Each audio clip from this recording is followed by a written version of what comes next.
today I'll show you how I made this Winifred Sanderson from Hocus Pocus Lolita coordinate with only things from my wardrobe. Let's go!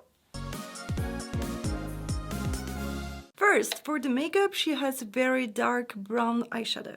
Her eyebrows are kind of non-existent, so I'm going to hide them as much as I can. I also added very big lashes.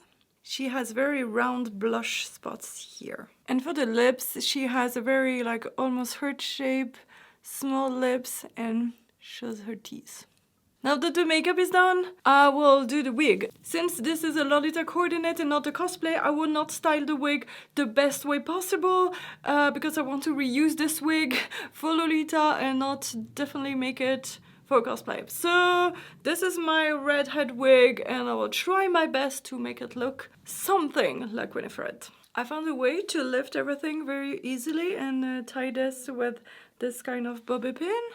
So I do just like a loop like that and I tie it like this, and so I will bring everything, and I brought the bangs up the same way. So the hair is done. It's not as huge as hers, but with this wig and what I had in my wardrobe, that was good, I guess. Okay, so let's go to the dresses. So her dress will be 3 pieces for me. At the middle she has like a banner of something in purple, and it has actually lacing, but the lacing is in middle. In that case I have this dress that is the best possible, but the lacing is on the side, so I don't know if I'll be able to still see it or not. And then I needed a dress for the bottom, and actually I went with this Mercator Antique Shop. Of course, I don't have like emerald green like she has, but I have this one that is a little bit witchy. I would think that it brings the gold elements and everything. And so my idea is that it's a GSK, but I will fold the top inside and use it just as a skirt.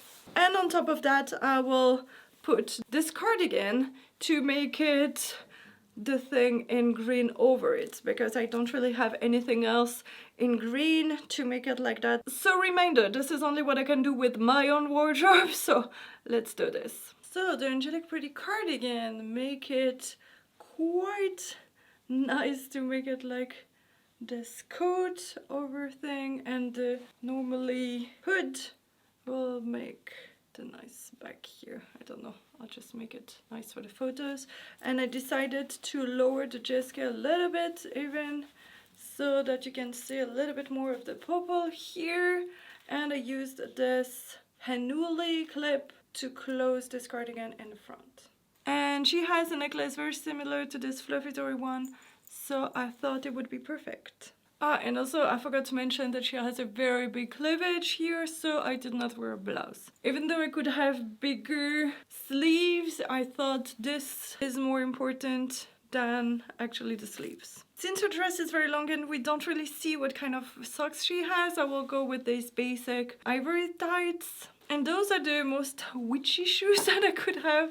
I don't have like black shoes, but they're really too sweet, so I think that will be nice. Since her dress is normally super long and not very poofy, I decided to go with no petticoats because I have 2 skirts stacked and it gives enough poof for this supposedly straight dress look. So what do you think of this Winifred Sanderson from Hocus Pocus coordinate that I made with only my Lolita wardrobe? I want this to be the new series that will replace Code Mashup, so please also submit your looks for the characters that I will make. Of course, feel free to suggest new characters for me to do in the comments. And on my YouTube community tab, Instagram stories, and website fluffykawaii.com, you'll find list of characters that I will do, and you'll find links to submit your own photos of your coordinates, and I will feature them here in each of the corresponding videos. I hope that you will participate and have as much fun as I did. Thank you so much for watching, and remember, everybody can be kawaii. Bye bye!